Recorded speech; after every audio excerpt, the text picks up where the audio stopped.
We're never allowed to give up, no matter what it is. Obviously in physical realms, but more important in spiritual and emotional realms. Welcome everyone to this week's Zera Shimshon Shiur, Parashat, Vayishlach. It's Wednesday night. It's great to see everybody. Just to get us up to speed where we left off in last week's Torah reading. Last week we have Yaakov, as we know, meet his father-in-law, which was his uncle, marrying his wives. We know that he intended on marrying one woman, but God had other plans. He did not end up with one and not two, but actually four. And as we all know, he wanted to marry Rachel, and Lavan swapped, made him marry Leah. After Leah, Rachel. Rachel came with a bonus. To some would call it a bonus, and others would say another headache. But Bilhah, and then Lavan gave Zilpah as a maidservant for Leah. So at the end, Yaakov now, again intending to marry one woman, has now four wives. And in last week's parasha, we actually read of the birth of the first 11 of the tribes, all the way from Reuven straight to and including Yosef, as well as the one daughter of Yaakov, Dinah.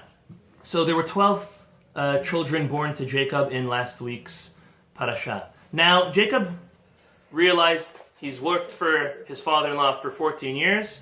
Now he has to account for himself and for, thank God, his large family. He works for 6 years. He gets prophecy from God and he says, now time to get up and leave. He leaves unannounced.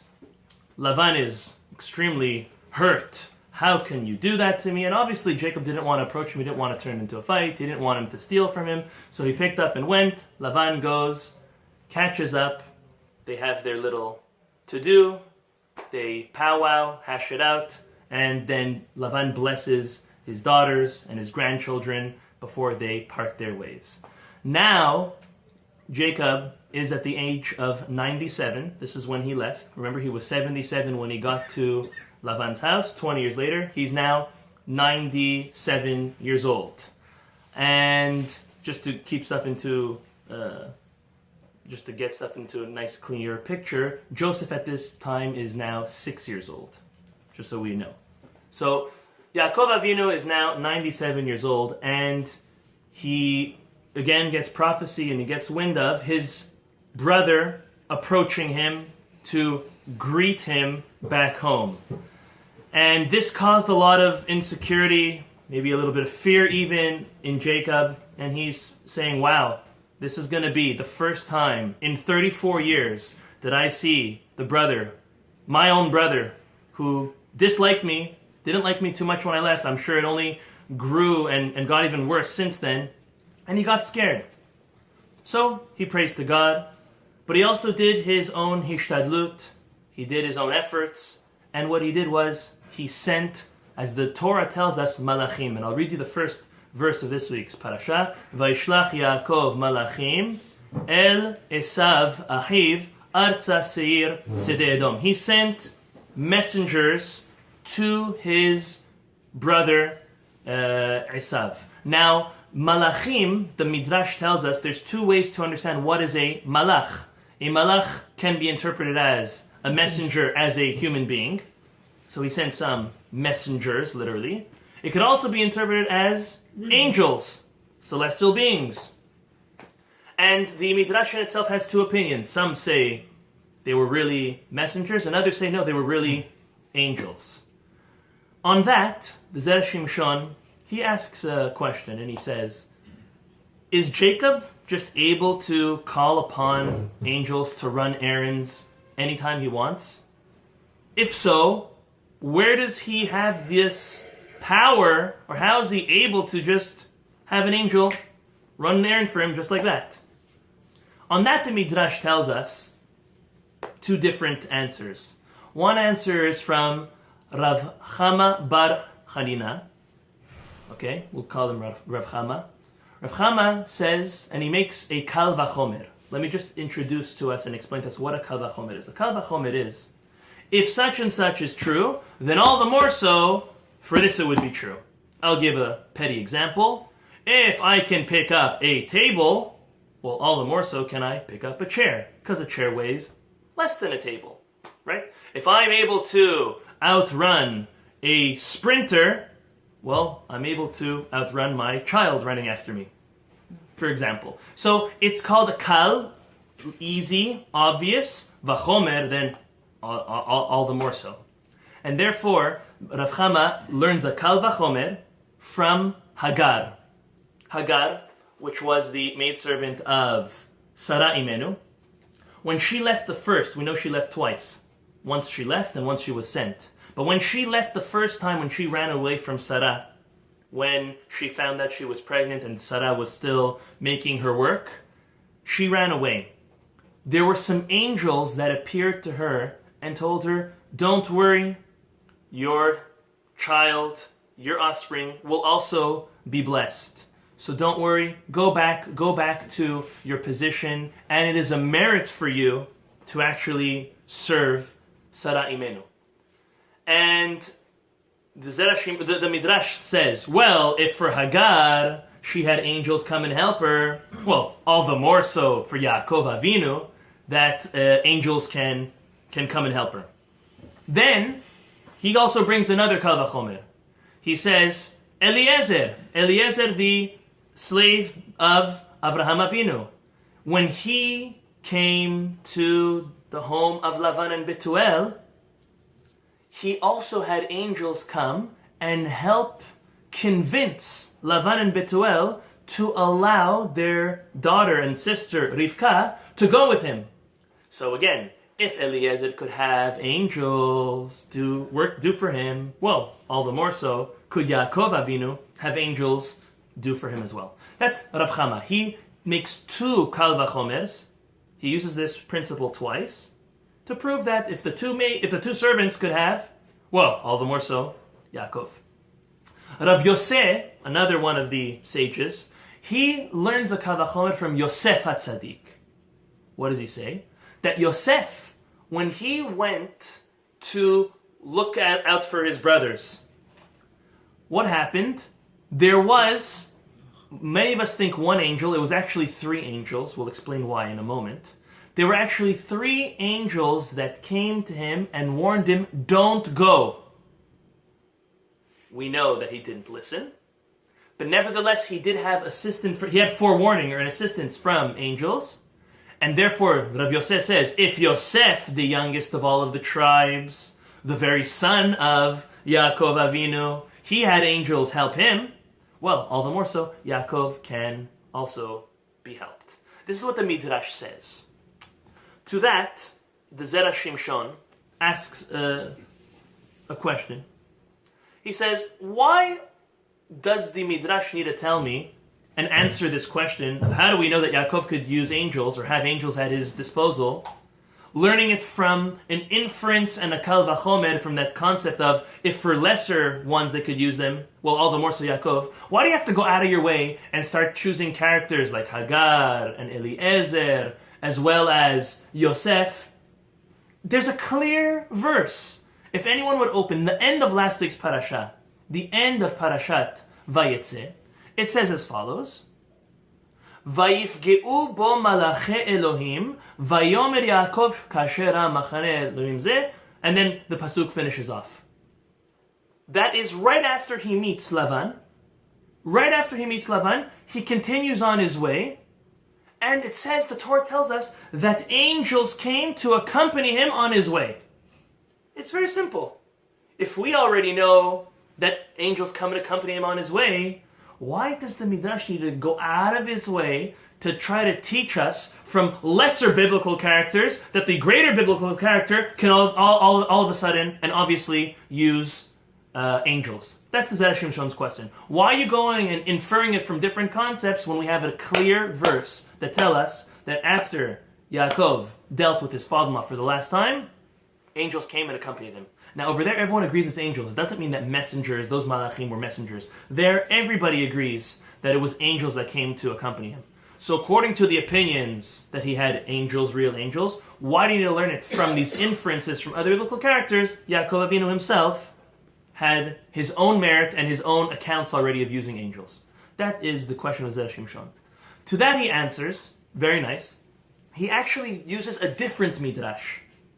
There's a midrash that says that there were 600,000 angels waiting to greet Yaakov Avinu on his way into Eretz Yisrael. 600,000 angels. Could anyone think of where is the number 600,000 already found? Well, not yet in our Torah, but it's coming up. It's coming up. Very good. By the Exodus of Egypt, as well as the giving of the Torah. It's the Torah tells us that Shishim Ribo, 600,000 left. We know there was more than 600,000. 600,000 was actually men between the age of, if I'm not mistaken, 20 and 60. Okay? So there was men between the ages of 20 and 60, 600,000. Then there were the children. Then there were older than that. Then there were women. For example, many calculations prove that there were actually 3 million Jews that left Egypt. However, this number 600,000 seems to be quite astonishing. And to that, the Midrash tells us there were 600,000 angels waiting to greet Jacob on his way back after 34 years back home to Israel. So the Zera Shimshon says something very nice. He says, you know what? Jacob, in his prophecy and his greatness, he knew that there were angels there. They could have been at his disposal, but he felt, how could he take even one or two or a couple of angels away from that wholesome number of 600,000? 600,000 means that they were in the immediate and direct presence of God, of the Shekhinah. And now he felt, how could I go and remove an angel and diminish that level of closeness and that unity that there is between God and those angels? And therefore, the whole reason why we had to use a kal vachomer to find them other angels was because they were new and different angels than the other 600,000 that were waiting for him. We got that? That the Midrash had to learn a whole new way to prove to me that he could use angels, because there was brand new angels besides for those 600,000 that were waiting for him over there. This is what the Zera Shimshon says. On that, he asks two interesting questions. He says, first of all, as we know, especially to those of us who have learned Talmud, especially recently, whenever there's two opinions being brought, we need to look at it and say, is there a disagreement, or are they agreeing and one's adding on the other? Very often when we say, for example, Bet Hillel says so-and-so, and Bet Shammai says such and such, well, normally they're disagreeing. So the Midrash that tells us that Rav Chama says, he brings a proof from Hagar and Eliezer, and Rav Yosef brings a proof from Yosef HaTzadik. What's their argument? Are they agreeing? Are they arguing? It's quite obvious that they're arguing. He wants to know the Zera Shimshon asks, what's their argument? Why is Rav Chama learning it from Hagar and Eliezer? And why is Rabbi Yosef learning it from Yosef HaTzadik? What's the difference? And then he says, okay, after we figure that out, why did Rabbi Chama need to bring two proofs from two individuals? Choose either Hagar, either Eliezer, either Yosef. Why did he have to bring two? And then the second one, Rabbi Yosef only brought a proof from one person. So, listen to the answer he gives. Why did the angels go to Hagar? First of all, he explains that there were 5 angels that went to Hagar. That first time when she ran away to convince her to go back to Sarai Menu. He says, why 5? 5 is an interesting number. You only need one angel to tell him. 5 was because 5 is the numerical value of... Hey. 5 is the numerical value of Hey. And what was Sarai's name switched to? To Sarah. So the angels were coming and telling her, go back to your mistress, to Sarai Menu, because she's a different person now. She used to be Sarai, now she is Sarah. And Sarah is the first of our matriarchs. The angels are telling her, it's a new person. Go back to her because it's a very big merit for you to serve her. But what's the whole point? Their whole point was to come and appease her after being insulted. So that's number one. Why did angels come to the aid of Eliezer? They came to the aid of Eliezer to convince Lavan and Betuel to allow their daughter and sister, to Rivka, to go with Eliezer to marry Yitzhak. Okay? Now, why did he bring those to Rabbi Chama? Because what did Yaakov now need to do to his brother? He needed to appease him, and he needed to convince him. What did he need to appease him for? He needed to appease him for taking the birthright, taking the blessings. And what did he need to convince him? He needed to convince him that it was rightfully his. At the end of the day, he was not befitting for those blessings. It was not his descendants which deserved them. Rather, it was the descendants, his own descendants. So therefore, Rabbi Chama brought two proofs from two different individuals than Yosef, because each of those angels came there to do something special, the same things that Yaakov Avinu was trying to do to his very own brother. The first, appease for being insulted, and the second, to convince. Now, why did Rabbi Yosef argue on that? Rabbi Yosef said, you can't bring me a parallel between Yaakov and those two slaves. Because those two were doing the will of God. The will of God was for Hagar to go back to Sarah. And the will of God was for Eliezer to choose a wife for Yitzhak. But for Yosef, you can't say that for Yaakov. Because Yaakov was not commanded to send angels or messengers to his brother. He was doing that because he wanted himself to do it. He wanted to appease, he wanted to make peace, but it was not a commandment for Hagar and for Eliezer. It was a commandment. They were doing the absolute will of God. So therefore Rabbi Yosef says, no, let's compare him to Yosef. Yosef was not commanded by God to go out and watch his brothers. He did it because, his father alluded to it, but he did it more from himself. And therefore, prove it to me from Yosef, who did it from himself. And therefore, Yaakov did it from himself also, and they're all the more so he was able to use malachim. Yosef, by the way, had 3 angels sent to him. And why 3? Because we know, as we'll read in next week's Torah portion, he said 3 things which were not nice about his brothers to his father. He said, firstly, that they were eating ever minachai, which meaning that they were eating body parts of animals while they were still alive, which was not true, and that's why he was punished for that later on when they kidnapped him and they slaughtered an animal and they poured the blood all over his clothes. That was payback for him saying Lashon Hara about them on that account. The second is that he said that the brothers of the sons of Leah were degrading and disrespecting the children of the Shvachot, of Zilpah and Bilhah. In account for that, he was sold as a slave. And then he said, that they are suspected for promiscuity and for adultery, which again was not true. And therefore, he had that test with the wife of Potiphar. So 3 angels came to him, the Zera Shimshon explains, in order to reprimand him and rebuke him for the 3 nasty things he said about his brothers. And however, that is a better comparison to Yaakov, Rabbi Yosef says, because Yosef went out of his own will, and Yaakov did this out of his own will. Last question on this part, the Zera Shimshon asks, he says, why did Yaakov need to send angels? We already read that he prayed to God for help. It should be good enough. Okay, and if he sent angels, well, why didn't the angels answer him before they actually went out? They're celestial beings. They know the answer. They know if Esav is preparing for war or if he's preparing to reunite in a peaceful way. Why did he need to send them and wait for a response. And where's the response? So look what the Zera Shimshon says, and we'll end this segment on this part.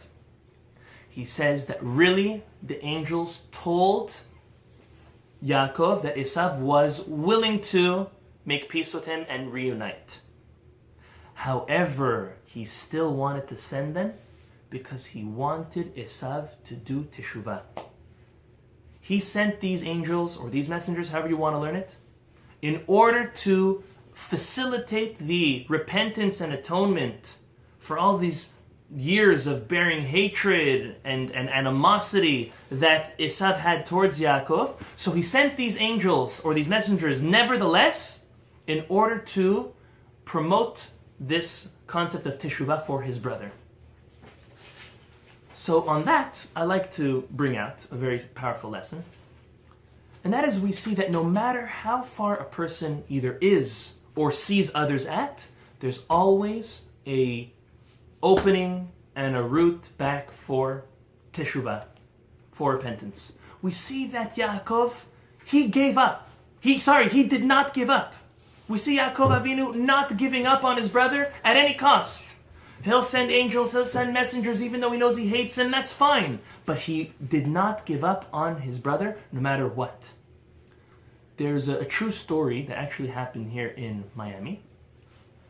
This was a good bunch of years ago.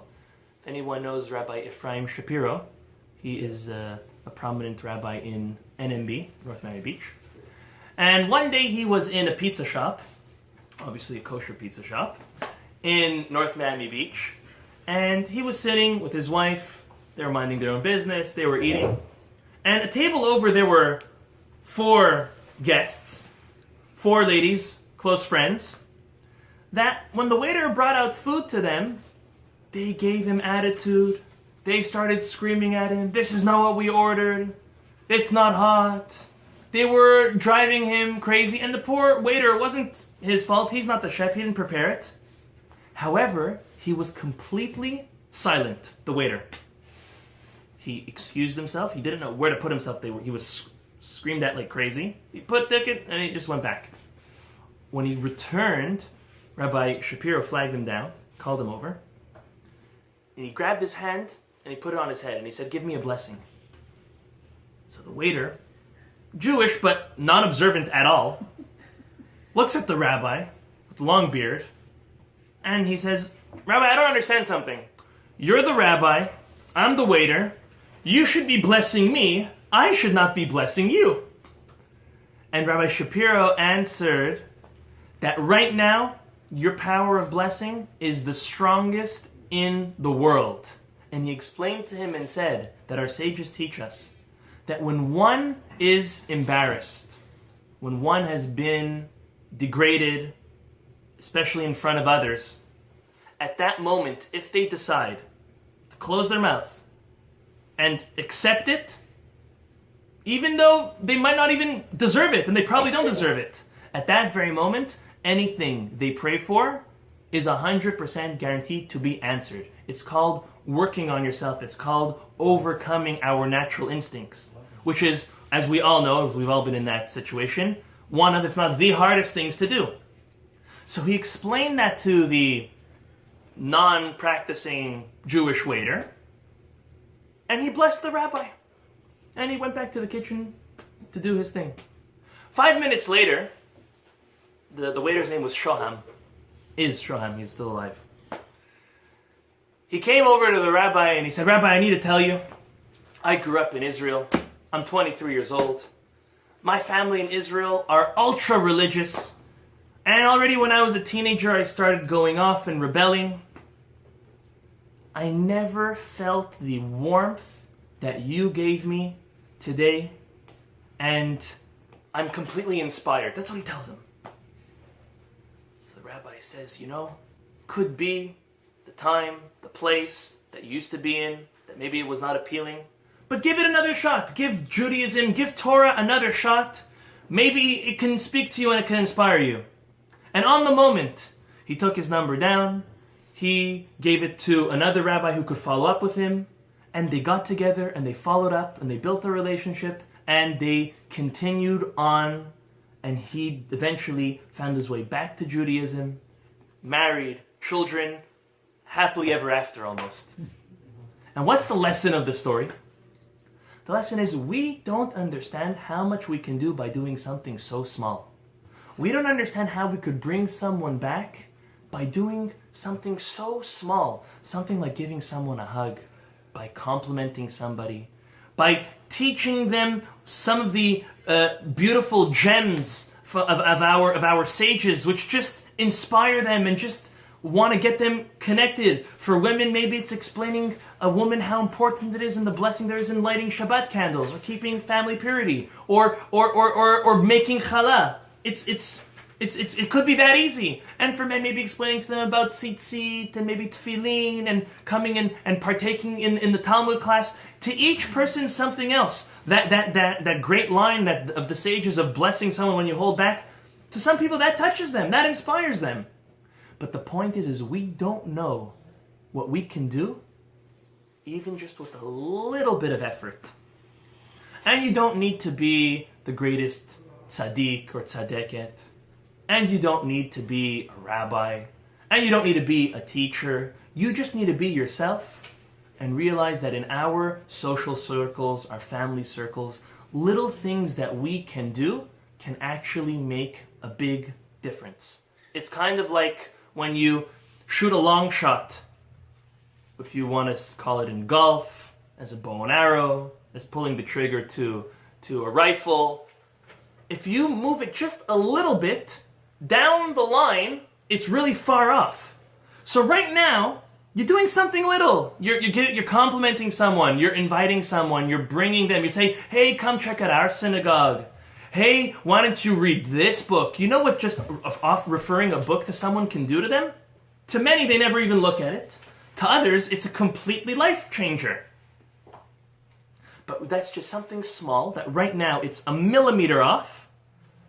But 1 year, 2 years, 10 years, 20 years down the line, it makes a huge impact. And this we learn from Yaakov. Yaakov did not give up on his brother. He knew his brother 34 years ago, how he was completely off the map, completely rebellious. And he imagined it could only be worse now. Doesn't matter. We're not going to give up. We're going to go, we're going to send messengers, and we're going to try to take that hope and that salvation that there is and hope for the best. That's the first part of the Zera Shimshon for this week.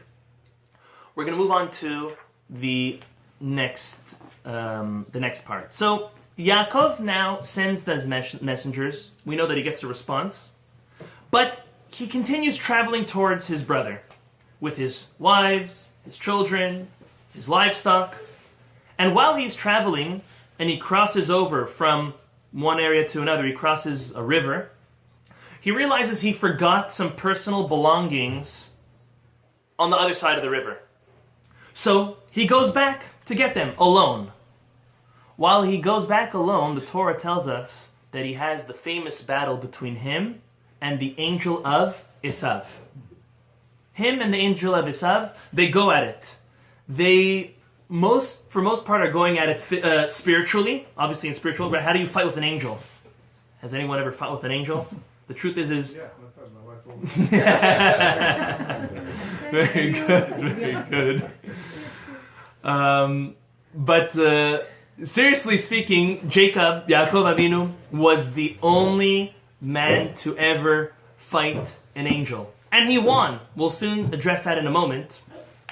But Yaakov Avinu fights this angel and wins. Now, obviously, fighting an angel is spiritual, yet we knew there was a physical ramification. He got hit in his thigh, to be more direct, his sciatic nerve, and he was limping ever since. So there was definitely a physical aspect to this fight as well.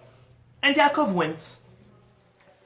To that, the Malach, the angel of Esav, says as follows.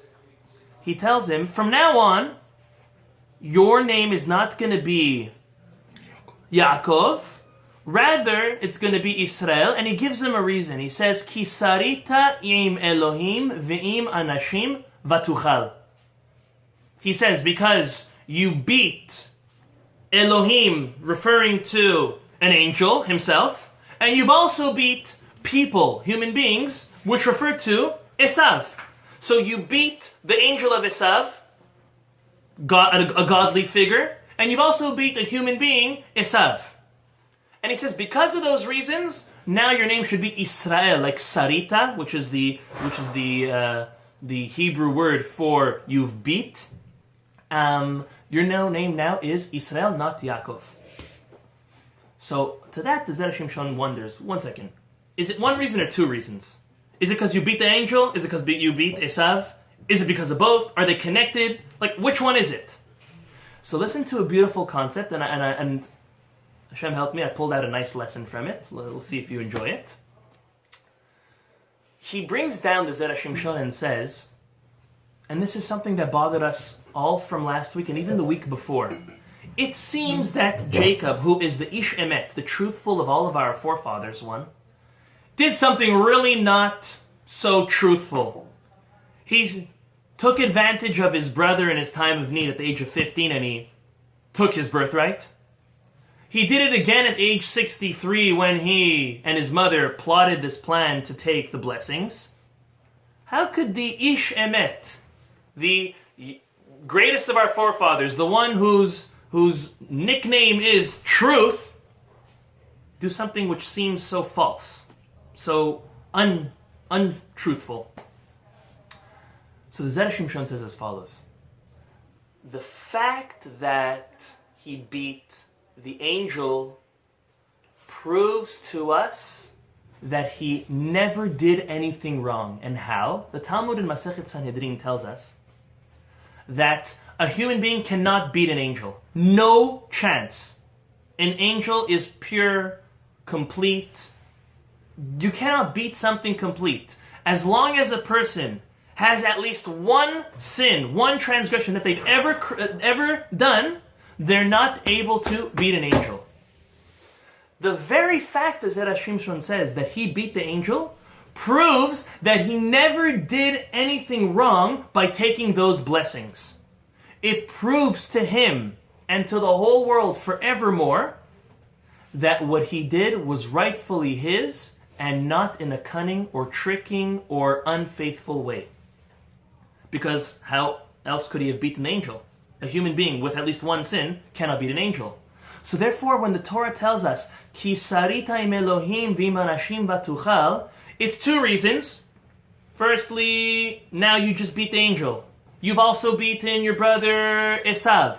But they're interconnected and it's really two but one reason, because the second one proves on the first account that you really never did anything wrong to your brother. To that I like to say, and this is always a famous political view on how to view things in any relationship. This is with friends, this is with families, this is in any way, especially with family members, even spouses, that don't aim to win the battle, rather aim to win the war. There's a difference between each and every battle, and then there's the grand picture of things, and that's what we'll like to call the war. In life, sometimes it seems like a person, maybe even ourselves, we're losing on the small battles. This one, that one, this one, that one. But a smart person is able to know, do I put up a fight for this battle or not? Do I try or do I compromise? Do I give in? If a husband and a wife are never giving in and they're each focusing on always winning each battle, and one wants black and one wants white, and one wants right and one wants left, and one wants up and this one wants down, and everything is opposite, and it's fighting for each and every battle, well, in that case, no one's going to win the war. But when a person understands that there are certain things that they need to put a fight up for or need to put their effort into, and certain things not, well, at the end of the time, we'll see who really won. We'll see who really won the war. And this reminds me of Yaakov Avinu. 2 parashas ago, we read that he took the birthright. He took the blessing. We're in suspense. Who won that battle, who not? Oh, it seems like Esav won that battle. He got Yaakov now acting unfaithful and untruthful. No. Wait till the end of the story. Wait till the war comes to a close. Who now has done things correctly? Well, by the moment of truth, when Yaakov now fights with the angel representing Esav and he wins, now that can prove to us on the past everything else that was done. Was it done for the good or done for the opposite? And that's something very important in life for us to notice. Take those messages. God will always let win to those who deserve to win. He's not going to let people who always take advantage of others and berate others and disgrace others, insult others. Those people, if you want to call them bullies, remember we grew up with them in whether it's elementary or high school. There's always those with the big shots, the ones with the big mouths and all that. Where do they finish? So they were winning the battle for those years in high school, maybe even college. But where do many of them end up? God always lets the ones who deserve to win the war, win that war. And we have to sometimes remind ourselves to look at the greater picture of things rather than the subtleties of each and every detail, which sometimes, unfortunately, bogs us down and gets us out of that grand picture of what's my goal? What am I focused on? Where do I want to achieve? So to sum up, we learned, I think, two amazing lessons. The first lesson of never give up on Teshuva for anybody, obviously for ourselves and even for others, whether it's our children, whether it's our parents, whether it's our friends, our siblings, our own spouses even, it doesn't matter. We learn from the fact that Yaakov sent those angels to his brother that even there was hope with Esav. And then the second concept of understanding to look at the bigger picture of things, understanding that the end of the story always proves to us what happened during the whole story, along the whole time, knowing on who was really right and who wasn't, and who's able to, I guess, win that war.